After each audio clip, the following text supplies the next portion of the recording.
We need a new system. We need a new society. We need to demand that which may have sounded impossible even a few weeks ago, but is not only realizable, but an imperative necessity.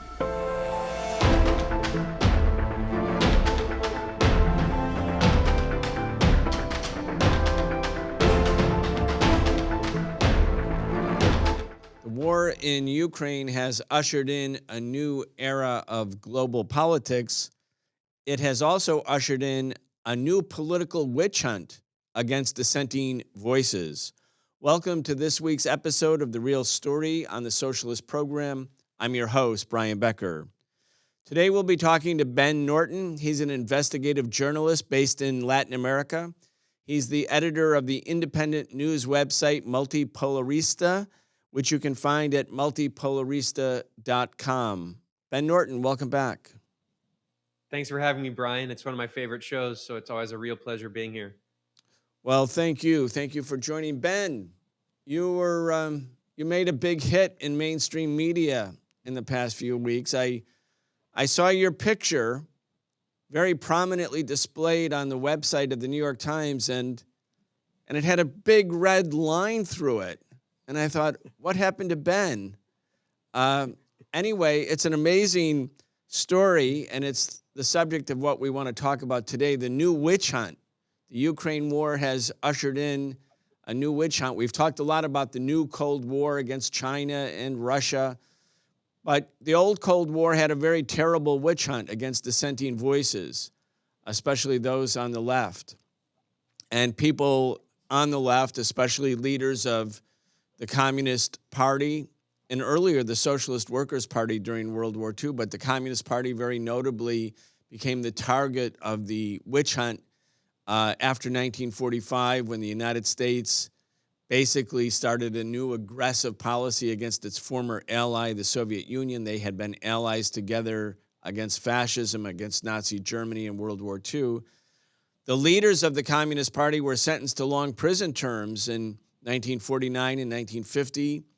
Members of Hollywood, the Hollywood 10, driven from Hollywood, educators, cultural figures, sports figures, Paul Robeson most notably, passports taken away.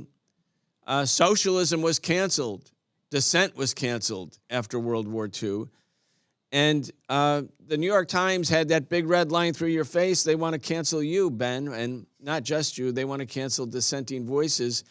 The article is entitled, "China's Echoes of Russia's Alternate Reality Intensify Around the World." And apparently, Ben, your crime was that you went on an English language Chinese international TV network and you dared to say something that the article calls a conspiracy theory when you said that there was a coup d'etat. Yes, a coup d'etat in February 2014 in Ukraine. Anyway, you must have been quite surprised when you saw this story. And again, your sin was that you said these conspiracy theories on a Chinese TV network. Anyway, let's get your thoughts. Well, Brian, I'm glad you used the term cancellation because, in the U.S., conservatives constantly complain about this idea of cancel culture. They say, oh, we can't say anything racist or sexist anymore without consequences. I mean, no, we've been saying, when I say we, anti-war journalists and voices and organizers have been saying for years that the real cancel culture is the U.S. government-backed cancellation of people who oppose war and empire. We saw this for years with people who were canceled for opposing Israeli apartheid. We saw this with people who were canceled for opposing the Iraq War, the war in Syria, the war in Libya. And now, of course, we have the new Cold War, and the war hysteria in Washington and Europe is it's in overdrive. It's hysterical over Russia and Ukraine. And anyone who dares to speak out is once again seeing that the real cancel culture is not, these culture war distractions that Republicans like to talk about. No, the real cancel culture is U.S. government-backed and media cancellation of people who dare to challenge imperialism. And, you mentioned the important historical context, Brian, of McCarthyism. And I think it's so important to understand that McCarthyism, the House Un-American Activity Committee, all of that apparatus was built in the first Cold War, and especially at the beginning of the Cold War when it started really heating up. And we're in a new Cold War. And of course, this is not the first example of it. We can talk, Brian, about the attempt to cancel and effectively censor Russian media, also Iranian media, and increasingly Chinese media in the United States. This is a campaign that goes back several years. It's not new, but we see that these Western media outlets that are very closely linked to the US government, like the New York Times, which has a revolving door in many ways with the US government. Its editors have admitted that they send stories to US officials to review to make sure they don't threaten so-called national security before they are published. We also know that James Risen, who was a former New York Times columnist, he wrote this big expose in The Intercept talking about how close the New York Times is to the US government and how New York Times editors really collaborate closely and voluntarily with US government officials. So we can see the New York Times as kind of unofficial de facto state media. And we see that now it has been expanding that dragnet and trying to go after and cancel any journalist, any activist, any organizer speaking out against war and empire. And of course, using the new Cold War as justification for doing that, claiming that we're supposedly too sympathetic to China or Russia, or we dared to do an interview with a Chinese or a Russian media outlet. And Brian, you mentioned that I did an interview with a Chinese media outlet. They also cite in that New York Times hit piece an interview that I did with a friend of ours, Lee Camp, on RT before RT America was closed, largely because of all of this pressure and censorship led by the US government. And it's incredible that the New York Times they cited that interview because one, that was an interview I did with Lee Camp, an American, an activist, a comedian who has nothing to do with Russia. He just had a show on RT that was completely independent and he had editorial control over it. And furthermore, the interview that I did with Lee Camp was actually on February 23rd. It was the day before Russia invaded Ukraine, although it was published on the 25th. And the New York Times cites that interview as supposed evidence that I'm linked to Russian media and the Russian government in some way and spreading this conspiracy theory and this nonsense that's supposed to justify the Russian invasion that happened after I did the interview. So, I mean, we see so many layers of hypocrisy and lies. And then, of course, Ben, let me jump in here this idea because that the I coup want to is a read from the conspiracy article theory. and so our audience gets a sense of it. He, meaning you, Ben Norton, red line through your face. He, Ben Norton, first explained the conspiracy theory on RT, although it was later picked up by the Chinese state media and tweeted by accounts like Frontline. In a March interview, which China's state broadcaster CCTV trumpeted as an exclusive, Mr. Norton said the United States, not Russia, was to blame for Russia's invasion. Now, that's not a quote. That's just the New York Times talking about this. In the article, Ben, they accuse you of saying that there was a coup d'etat in Maidan Square in the center of Kiev in February 22nd, 2014, and they link this and they describe this as a Russian conspiracy theory. Anyway, what did you say and what happened in Maidan? Well, there's just so many layers of dishonesty in this New York Times piece. And of course, the most ridiculous claim is that the US-backed coup in Ukraine in 2014 is a conspiracy theory. I mean, we have so much evidence for this. For instance, in 2014, there was a leaked phone recording of Victoria Nuland. Who is Victoria Nuland? She is now the third in command of the State Department. At that time, in the Obama administration, she was the Assistant Secretary of State for Eurasian Affairs. So this is a very important diplomat, a very important State Department official. And in this leaked phone call, you can hear her speaking with the U.S. ambassador to Ukraine, and they're discussing who the leaders of the post-coup government in Ukraine will be. And of course, immediately after the coup on February 22nd. A few days later, the exact person that she named, calling him Yats. Yats is our guy. Yatsenyuk is his full name, but she shortened it because it shows how close of a friend this guy was, Yatsenyuk. Yatsenyuk became prime minister immediately after the coup, which is exactly what they were talking about in this phone call. This is a smoking gun. This is undeniable evidence that the US government was behind the scenes pulling the strings to make sure that after the coup, their assets would be in charge. And this is, of course, is by no means the only instance of this. I wrote a response to the New York Times and I listed just a handful of the US backed coups in Guatemala and Iran and Chile and Haiti and Ukraine another time. I mean, the US has carried out so many coups around the world. The idea that this is a conspiracy theory shows that the New York Times is the one in an alternative reality where the US doesn't carry out these kinds of coups. But I mean, what's incredible is in a response I wrote to this New York Times attack, I even went through some of the New York Times' own reporting. They reported on this phone call, this leaked phone recording from Victoria Nuland. They reported on it in multiple articles. They acknowledged that it's a real recording. They had US government officials acknowledge in the New York Times that it's a real recording. Furthermore, they have several other articles admitting that the democratically elected president of Ukraine, Yanukovych, who was overthrown in this coup, he repeatedly referred to it as a coup. And the New York Times wrote articles in which they say that some Ukrainians consider it a coup. And they even wrote an article in which they say that the majority of people in Crimea considered it to be a fascist-led coup. That's not my language. That's the language of the New York Times itself. So back in 2014, I mean, they clearly were not exposing the role of the US government in this coup, but they were obliquely acknowledging that it was a coup. And they admitted that Victoria Nuland was in this legitimate recording, an authentic recording discussing who the leaders of the post-coup government will be.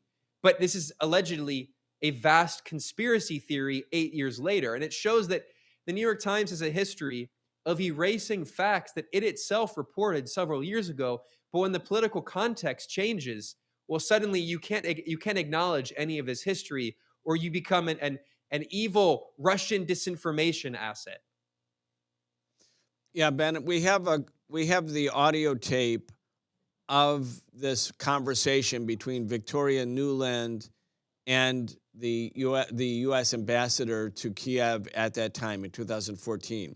So I just want to, again, frame it for the audience. There are protests that begin in October, November, December 2013 in the center of Kiev, the capital of Ukraine. The protests are because Yanukovych had said no to an EU ultimatum that Ukraine, if it were interested in joining the EU, would join not as a full member, but as part of an association agreement. And the terms of the association agreement were extreme austerity, extreme, like the way the EU imposed on the Greeks. And Yanukovych, who was not, quote, pro-Russia, he was for Ukraine being neutral, also corrupt, but democratically elected and pro-neutrality. He said no to that agreement, and then these protests started in Maidan. And I have said over and over again, I was surprised at the kind of passivity demonstrated by the Russian government in response to the protests that were starting to threaten Yanukovych. And I think the reason was that Putin was basically tied up with the Sochi Olympics that were taking place just before that. And the Russians were very concerned about whether there would be protests or stage-managed protests that would disrupt the Olympics. Anyway, for whatever reason, the Russians were not commenting much about the protests in October, November, December 2013. And at points, the protests seemed to cool down. They seemed to just be smaller and smaller and smaller. But then finally, they became very strong again in January and February. And you had Victoria Nuland, who was an assistant secretary of state, and prior to that had been Hillary Clinton's State Department spokesperson when Hillary Clinton became Secretary of State. And Victoria and Nuland Brian, is Dick Cheney, foreign policy advisor. Victoria Nuland got her start as a foreign policy advisor for Dick Cheney, and the Democrats brought her in. Exactly. And she's married to Robert Kagan, who was the founder of the Project for a New American Century, the neocon team that became basically the Bush administration after 2001, after the 2000 election. Anyway, she's in the square. She's literally handing out cookies, encouraging the protests. John McCain is also there, so it's a bipartisan affair, Democrats and Republicans. They actually love street protests. I've never seen any of them in protests in Washington, D.C., or in New York City or anywhere. They don't seem to care that much about the fight for justice, but they were in the square, like with the protests. And John McCain is posing with the right sector people, the Azov Battalion people, the fascists, in other words. And finally, on February 21st, 2014, there was an agreement signed by Yanukovych and the protest leaders to end the protests. The protests have become more and more violent. There was violence on both sides. And Yanukovych agreed that the police would leave Maidan, they would leave the center of Kiev, and also he agreed that there would be early elections, which means he would probably lose, and that authority or power would be decentralized in Ukraine. In other words, he was meeting basically all the demands of the protesters, including removing the police. And that was an agreement that was signed between the protesters and Yanukovych, and the United States was also there. The United States was at that negotiating table as an observer, as were several European countries, and as was Russia. So there was an agreement basically to have new elections in Ukraine on the 21st. On the 22nd, the next day, Azov Battalion, right sector, the fascists storm the parliament. They disperse the parliament. They want to kill Yanukovych. He flees for his life. He leaves, and there's a new government. Now, all of this is the culmination of a protest process. We have the audio tape that you talked about, Ben, and that you described on CCTV that illuminates what the New York Times is now calling a conspiracy theory by you and the other conspiracy theorists about what actually happened in Ukraine. I want to play the audio clip so our audience can hear for itself what Victoria Nuland is doing. And when you hear the words out of her mouth, it's got to be Yats. Yats. Yats is the guy. She's talking about a guy named Yatsenyuk, who in fact, right after the coup, becomes, as she demanded, the leader of Ukraine. Let's listen to this, a very famous audio clip, video. It's not a conspiracy. It's not possibly untrue. It's true. Let's listen.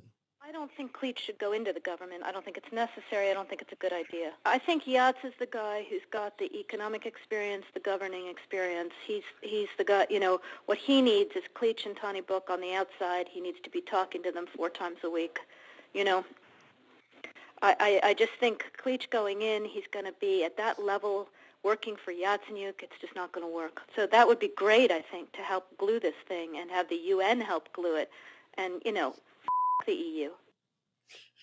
Okay. I'm so sad we had to bleep the FU, but I guess Breakthrough News is, it's a family-oriented network. So anyway, she's actually talking about the EU, and she says FU to the EU, meaning they're not going to determine who the new government in Ukraine is. We're going to determine it. She's going to determine it.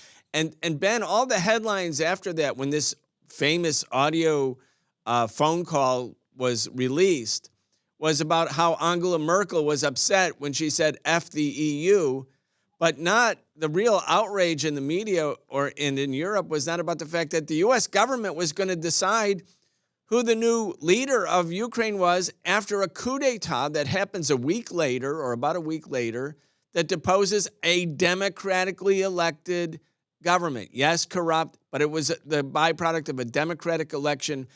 So here you have the Democratic Assistant Secretary of State determining who the new leader of Ukraine is going to be after a coup, after we can glue this thing, as she puts it. And that's exactly what happened. The coup happened, they glued it, and Yatsenyuk became the new leader. That's absolutely right. And Brian, what this really reminds me of is that after every single coup or coup attempt, if you say the U.S. government was clearly involved in this, you're called a conspiracy theorist. And I can only imagine back in the 1950s when the CIA orchestrated the coup that overthrew Mohammad Mossadegh, the elected leader of Iran after he nationalized Iran's oil reserves, or the US-backed coup, the CIA coup against Salvador Allende in Chile in 1973, and even more recently, the US-backed coup against Evo Morales in Bolivia in 2019. After all of those, anyone who said the US was clearly involved in overthrowing a democratic leader, you're called a conspiracy theorist. This is part of this smear campaign. And obviously, there are really stupid conspiracy theories like QAnon and all of that, but there are also real conspiracies, and the CIA is the master of conspiracies. That's what the CIA has done for its entire history, is organize conspiracies to act on behalf of US capital, of Wall Street. And the CIA was created by bankers. The Dulles brothers were bankers. They were Wall Street lawyers. So the idea that this is a conspiracy theory is, of course, something we're very used to. I'm in Nicaragua right now.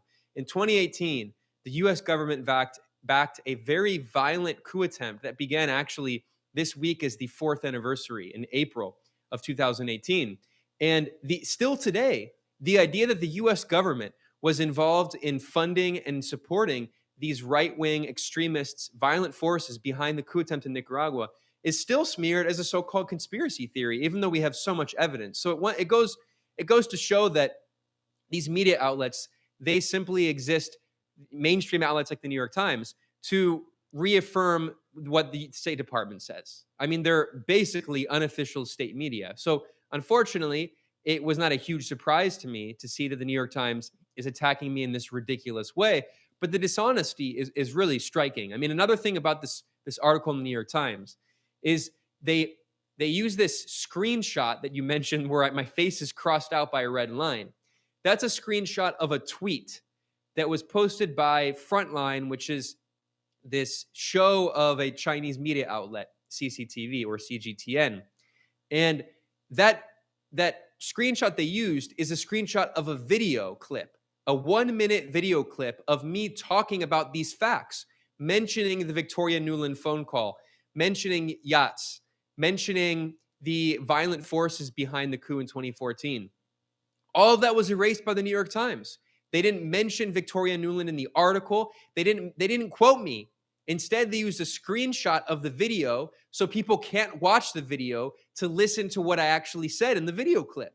So they're not even allowing their own readers to listen to what I was saying. And it really goes to show also, I think, how the New York Times has this very infantile, very arrogant view of their own audience. They think that their own audience is so stupid and so ignorant, they can't listen to a 1-minute video clip of an independent U.S. journalist, me, saying something on a Chinese media outlet because, it's evil foreign disinformation and it might, rot their brains. It might cause them to become Russian agents or something. No, I mean, it's absolutely cartoonish, and it shows the level of the infantile propaganda that the New York Times and other outlets are feeding us. This is not journalism.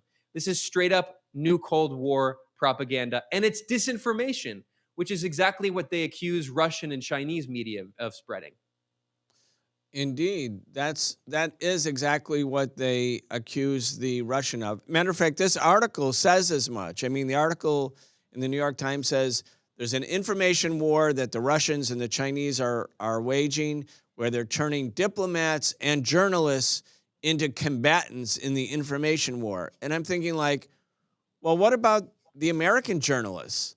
What about the fact that if you go on a TV outlet and talk about something that actually and obviously happened, why does the New York Times have to go after you, Ben Norton, and put a red line through your face and say that you're echoing Russian propaganda because you actually said something that's obviously true? And as we could see from the audio clip and the video clips, we know it's true.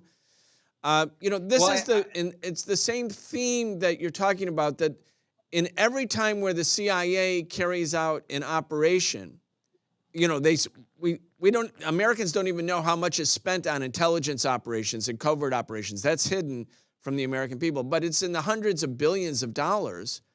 And they tried to assassinate Fidel over and over again, and they overthrow governments like the government in Iran, the Mossadegh government in 1953, or the Arbenz government in Guatemala in 54. And go on and on and on and on. And each and every time, as you said, if you argue that they're doing this, they're saying, well, you're fringe, you're on the extreme. The fact that you went on Chinese TV proves it. Well, I offer the New York Times a challenge. Let you, Ben Norton, or any of the other independent journalists go on CNN regularly. Go on MSNBC.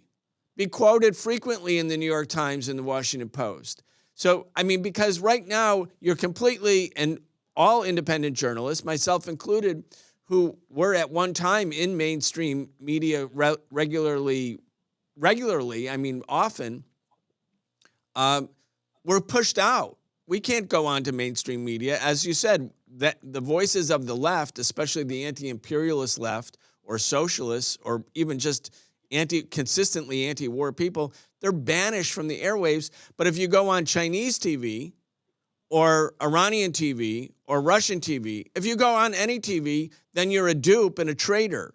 So, okay, let's end this controversy by giving the left an opportunity to go on mainstream TV. But of course, that won't happen. And one final point about the way everybody is described later as a conspiracy theorist. When the New York Times wrote about, in its editorial, about the 1953 CIA and British intelligence coup d'etat against the democratically elected government in Iran that dared to nationalize the Anglo-Iranian oil company, also known now as BP, this is what the New York Times actually said, okay? Because, again, they said later, if you said that there was a CIA operation, this was throughout the 60s or 70s, they said that's a conspiracy theory. Here's what the New York Times actually wrote in its editorial about the coup d'etat in Iran. Underdeveloped countries with rich resources now have an object lesson in the heavy cost that must be paid by one of their number, which goes berserk with fanatical nationalism. So the New York Times was crowing about the coup d'etat, and they said, look, Guatemala, and look, Africa, look everywhere, look at third world, look at what happened to Iran, because you now have an object lesson in the heavy price that must be paid by one of your number who goes berserk with fanaticism. Now, the way Mossadegh went berserk was he nationalized the oil profits so as to help Iranians come out of poverty. Iranians were starving, and all of the profits from their oil were going to London and Paris and the United States. I mean, again, later, and nobody will see this tweet from the New York Times, this editorial in 1954, but that's how they really think. And it really says a lot. But again, this is camouflage, disguise, concealed from the American people. Yeah, that's absolutely right, Brian. And we need to stress the role that the New York Times has played, specifically among all the major media outlets. The New York Times has played a key role in disseminating actual disinformation. That's what we're talking about here. The U.S. government keeps saying that Russian and Chinese media supposedly spread disinformation. Then what was the lie that Iraq had weapons of mass destruction? The whole WMD's lie is a classic textbook example of disinformation, fake news, a lie spread by a government as an act of information warfare to justify its aggression. But there's not just that.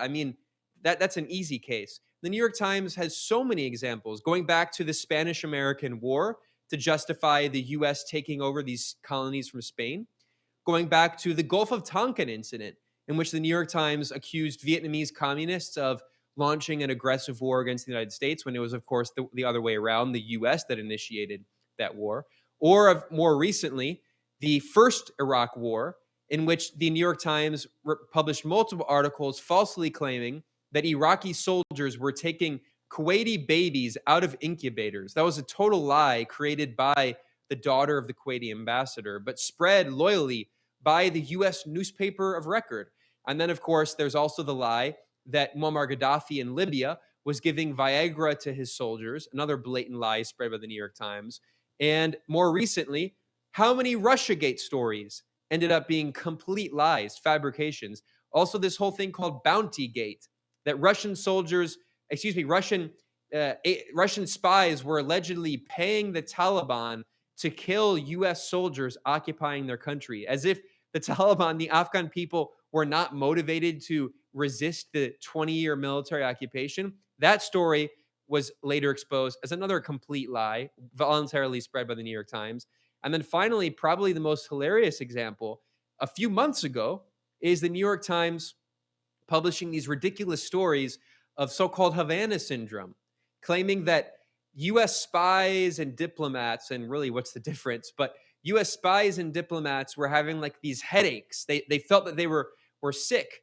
And supposedly the New York Times wanted us to believe that this was some kind of sophisticated sci-fi technology, that Russia and China and or Cuba were attacking U.S. spies and diplomats with radio wave weapons and this new secret technology that they couldn't even show because it doesn't even exist. And of course, their so-called evidence was a recording, and scientists analyzed the recording, and it ended up being crickets. And then now the CIA and the State Department internal assessment have been leaked, and these internal assessments from both agencies, both U.S. government agencies, admit that it was actually likely not caused by any foreign aggression. Rather, this is a case of mass hysteria.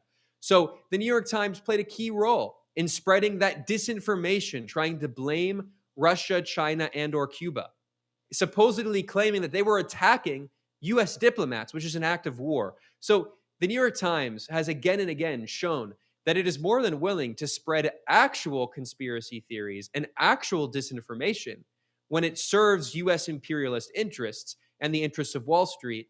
And then those of us who are independent journalists who expose those lies and disinformation, we are smeared as conspiracy theorists. And Brian, one other point here that I really want to stress.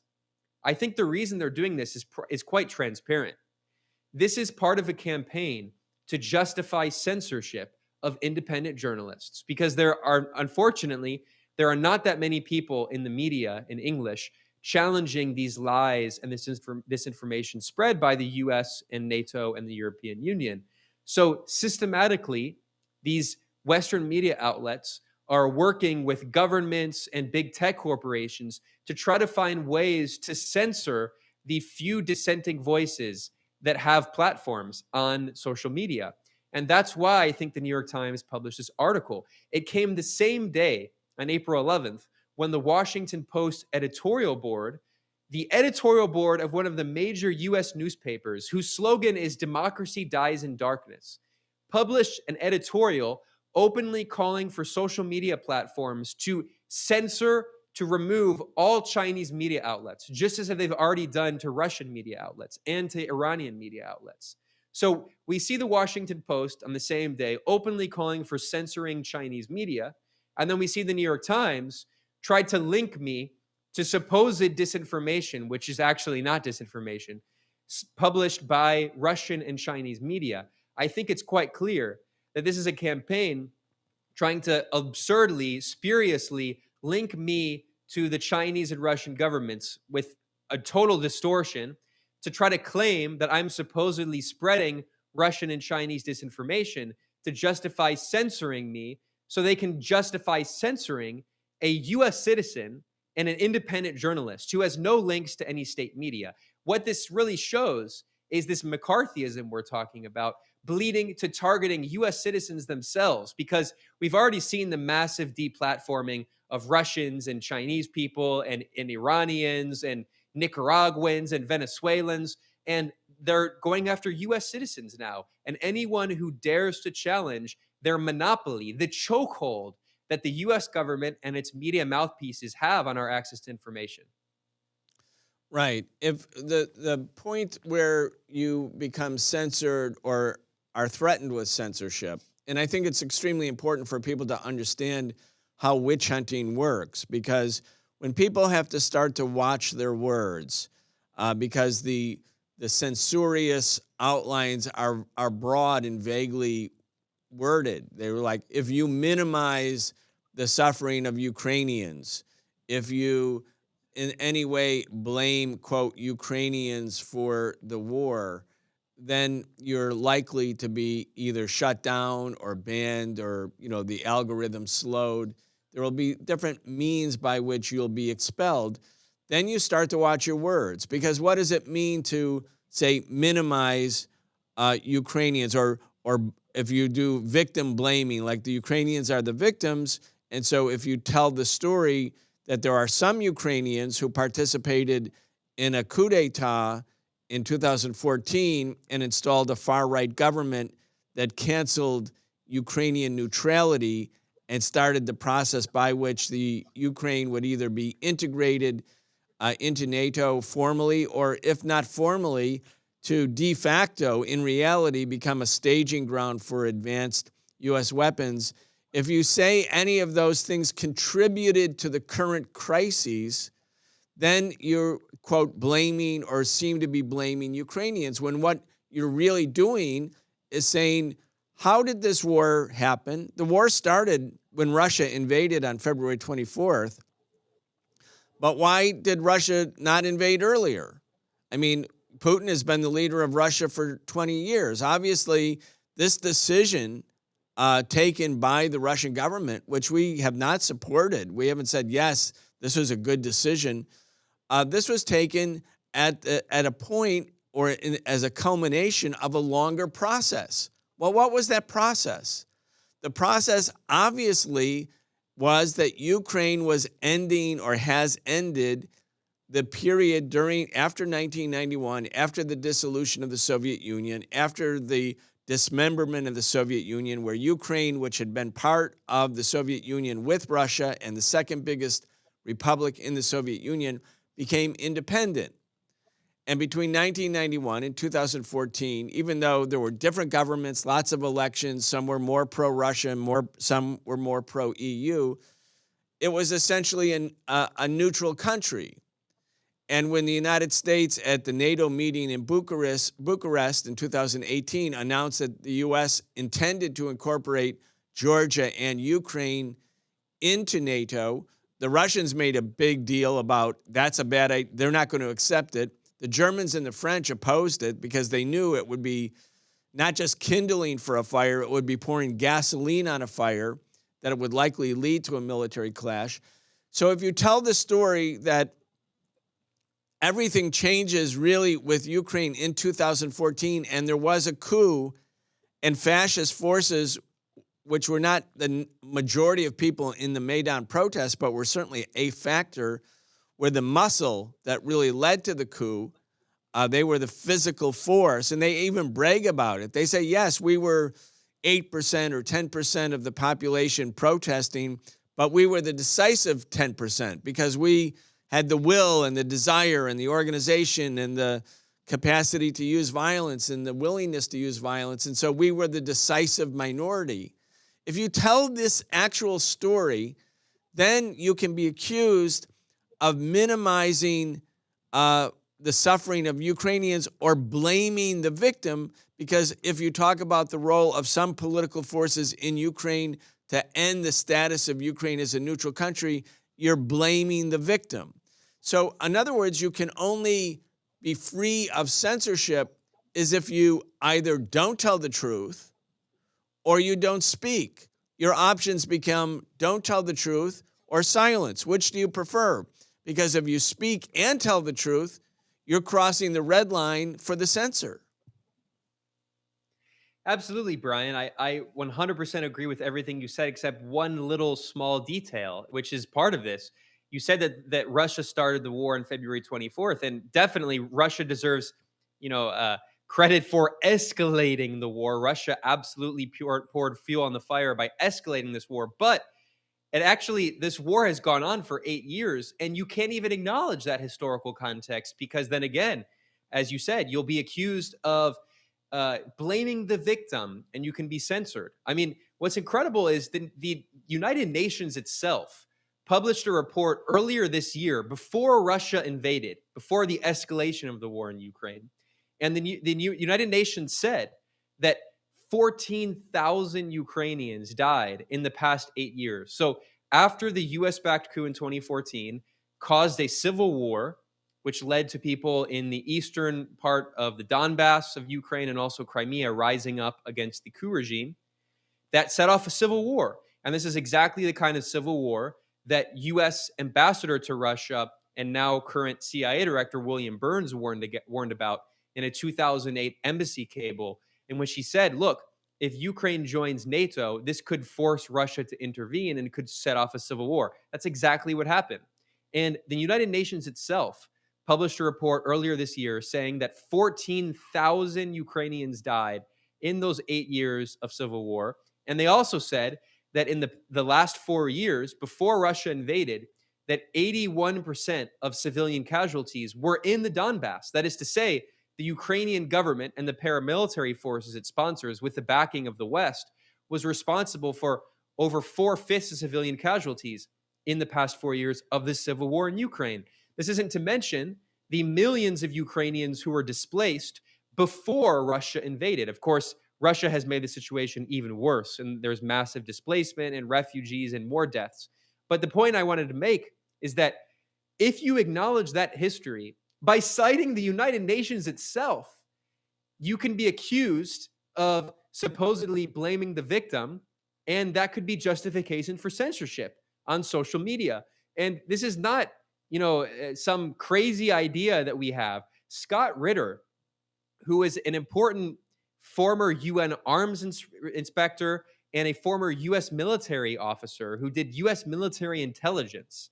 This is a U.S. veteran. He was censored on Twitter. He had a large platform. He was censored on Twitter for tweeting information and opinions about the war in Ukraine that the U.S. government doesn't like. And Twitter decided to erase him, to remove him from this important public platform that people around the world use to spread information, to communicate, that governments around the world use. Twitter is basically, it is a public good the entire world uses. And people say, well, this is a private platform, it's a private company. But no, I mean, these large big tech corporations have become absolutely integrated into daily life.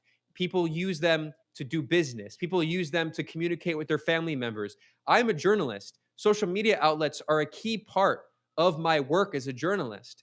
And they are now these big tech corporations, many of which are contractors with the US government. Google is a CIA and Pentagon contractor. They are not only erasing Russian media outlets, Chinese media outlets, Iranian media outlets, they are erasing US citizens who dare to challenge the NATO propaganda narrative on Ukraine. Yeah, Ben, Okay. one of the things that you pointed out in your article about this whole recent attack against you by the New York Times, and people can find that article at MR Online, Monthly Review Online. That's one of the places. There may be others. Again, of course, your own website, multipolarista.com. But you make the point that the New York Times, and you alluded to this in the beginning, but you quote the journalist who was actually saying the same things that you are now saying in the New York Times back in 2014 when he was covering the coup. And at that time, before the war has broken out, now you're right, the war didn't just start on February 24th, but the war actually did enter a decisive stage with a large-scale Russian invasion on February 24th. My point here is that everything has shifted so that while you could talk a little bit and tell the truth before the Russian invasion, if you try to tell the truth now when the U.S. is basically treating Ukraine as a proxy war where the United States is using Ukrainians and the Ukrainian army as a way of fighting Russia because it's U.S. military coordinated, U.S. intelligence is coordinating, its U.S. weapons are pouring into Ukraine. You listen to Coons, the Democratic Senator Coons. He's demanding U.S. troops go to Ukraine. All of the U.S. politicians are making the argument, not all, but many are making the argument, we don't want a negotiated settlement at the moment. We want to win. We want to defeat the Russians. Under these new circumstances since February 24th, if you say the same things that people were saying, including what the New York Times was saying in February 2014 or about the coup in February 2014, now you're listed as an agent of the enemy. But again, you just talk real briefly, and then I want to go as we start to wrap up, about how the New York Times reporter himself talked about Maidan exactly in the way that you're talking about it. Absolutely. Well, I went through this just to show the hypocrisy of the New York Times. This is an article, this is rather a line from an article that was published back on February 22nd, 2014. The New York Times quoted Yanukovych, who was the elected president of Ukraine who was overthrown. And this is in the New York Times. This is Yanukovych saying, quote, "I am a legitimately elected president. What is happening today mostly, it is vandalism, banditism, and a coup d'etat." And that article in the New York Times was titled, "With President's Departure, Ukraine Looks Toward a Murky Future." And yes, unfortunately, the future was quite murky. And then on February 27th, the New York Times published an article, a follow-up article, in which this is a quote from the New York Times in February 2014. Quote, "Crimea, where a heavily ethnic Russian and Russian-speaking population mostly views the Ukrainian government installed after the ouster last weekend of Mr. Yanukovych as the illegitimate result of a fascist coup." That is the New York Times admitting that they say the population mostly in Crimea, that is the majority of people in Crimea, view the overthrow of Yanukovych as, quote, "the illegitimate result of a fascist coup." Now, if you say that now, then it's called Russian disinformation. So back in 2014, was the New York Times spreading Russian disinformation? And here's another article from the New York Times in March 17th, 2014.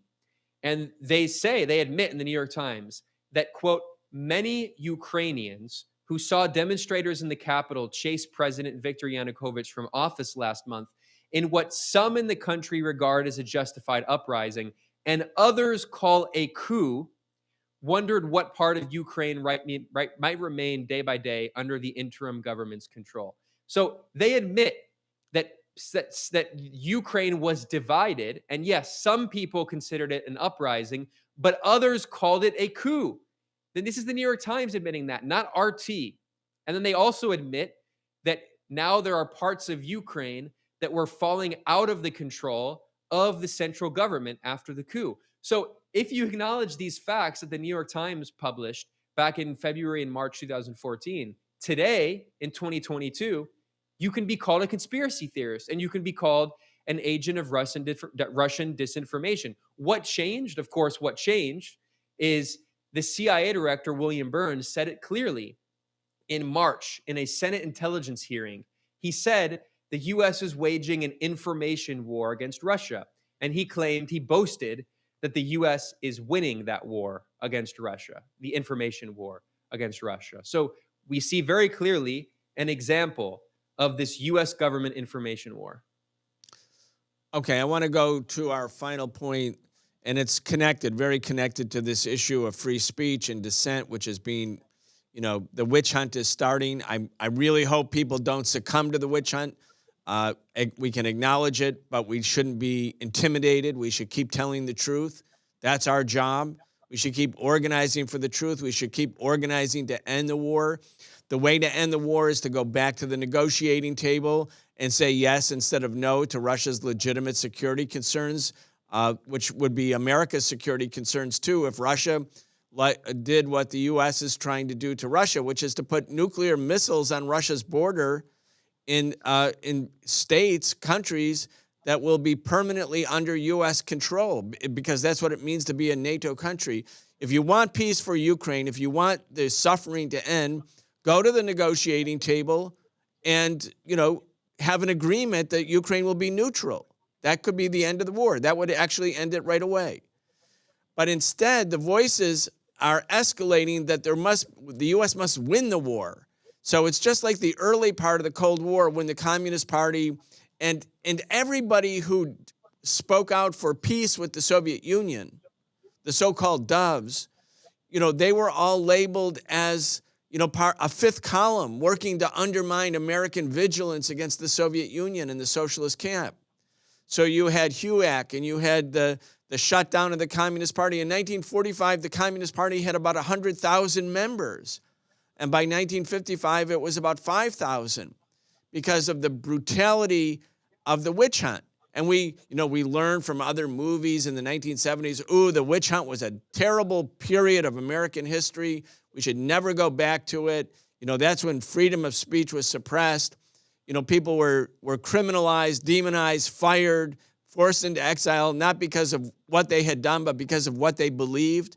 The leaders, as I mentioned, of the Communist Party were sent to prison, some of them for 12 years, not because of what they did, but because they were communists. We were taught in the 1970s, we can never go back there. But now that the war is on, now that the U.S. wants to, quote, win the war, not end the war, but to win the war, the voices of those who are saying, no, this is a catastrophe in the making. It's already a catastrophe for Ukrainians, but a global war between the United States and Russia? Like, now if you start to say that, are you blocking with Russia? Are you part of the enemy again? And right now, I feel the danger is not only the free speech, but I think the danger of escalation is very, very real. Because if the U.S. has said we must win the war, and the Russians, a nuclear power, are saying we're not going to be defeated, and yet they can't win, one side or the other, or perhaps both, will climb the escalation ladder. And both sides have nuclear weapons. And for people who don't think this is serious, who trivialize the danger of escalation, you have another thing coming, because I believe that, in fact, is on the order of the day.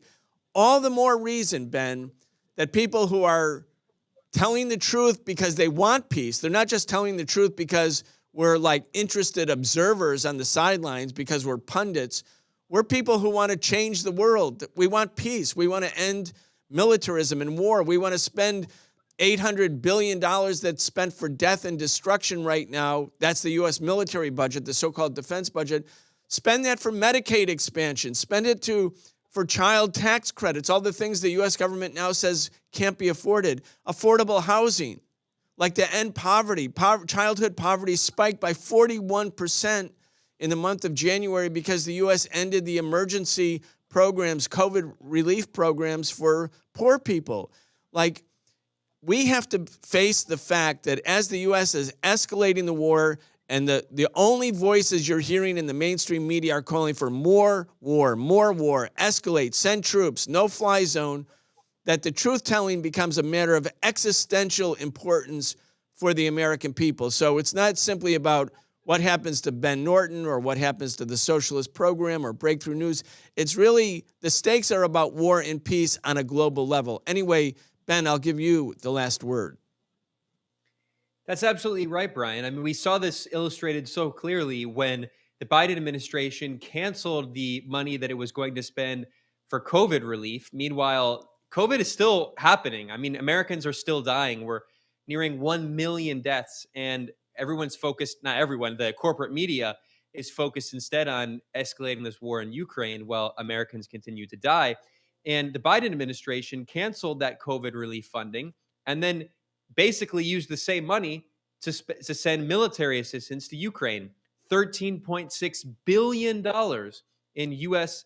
so-called aid to Ukraine, half of which is military. We're talking about billions of dollars of weapons and military support to escalate this war, along with the military spending by other Western governments in Europe. So the U.S. keeps wagging its finger at Russia and saying, Russia is to blame. And certainly Russia, like I said, it does deserve part of the blame for escalating this war. But the U.S. is the one that started this war back in 2014 and has continued to fuel it throughout from 2014 until today, until Russia invaded in February of 2022. The U.S. spent billions of dollars arming and training the Ukrainian military, paramilitary groups, and we now have evidence, we have admissions, articles in Yahoo News, that the CIA has been training Ukrainian paramilitary fighters to kill Russians, as they say. That's the exact language. A CIA officer said the goal was to, quote, kill Russians. So the U.S. acts as though this is a one-sided war, but it's not a one-sided war. It is an international war. It is, as Elliot Cohen, a hardcore right-wing former State Department official, admitted in an article in The Atlantic magazine. He boasted that the US and NATO are waging a proxy war on Russia via Ukraine. He boasted of that. And now we see multiple, not just the US government, multiple Western governments escalating this conflict. We saw the Ukrainian foreign minister just met with NATO, the foreign ministers of NATO at NATO headquarters in Brussels. And the Ukrainian foreign minister said this. He said, what we need are three things: weapons, weapons, and weapons. That's what he said. So we see a constant attempt to escalate it. Meanwhile, on the Ukrainian side, there have been assassinations, murders of Ukrainians who were involved in the peace negotiations with Russia. So there's a clear message being sent to the Ukrainian people. If you say the solution to this conflict, to this war, is peace, is a diplomatic settlement, then you could be executed. You could be murdered. So this is a really terrifying situation, considering what you said, Brian, of the possibility of escalation to a potential nuclear exchange. Meanwhile, outside of the US, Canada, and Western Europe, people across the world, in the majority of global population in the global south, as you all have covered at Breakthrough News very well, they see this conflict very differently. They see from half of the nations in Africa, China, India, Pakistan, and India and Pakistan never agree on anything, along with South Africa. I mentioned Africa playing a role, but South Africa being a leader in Africa, along with many countries in Latin America. They have all said very similar things. They have said that the US and NATO bear responsibility for starting this war, and the only solution is a political solution. Ukraine needs to abide by the Minsk II Accords that it refused to abide by under pressure by the US. The eastern region of the Donbass needs autonomy. Crimea, the people of Crimea voted to be part of Russia. The Ukrainian government has constantly said, even before Russia invaded, Zelensky said they were going to militarily retake Crimea, which is insanity. So the reality is there needs to be a political settlement, diplomatic settlement. And of course, Russia also needs to be part of that diplomatic settlement. They can end their war and go to the peace talks, which have been going on, although the Western powers are trying to sabotage those peace talks. That is the only solution. But unfortunately, we see that the Western media outlets that act as handmaidens and stenographers for Western governments, they continuously spread this propaganda saying that the evil boogeymen in the Kremlin bear 100% of the responsibility, not part, 100% of the responsibility.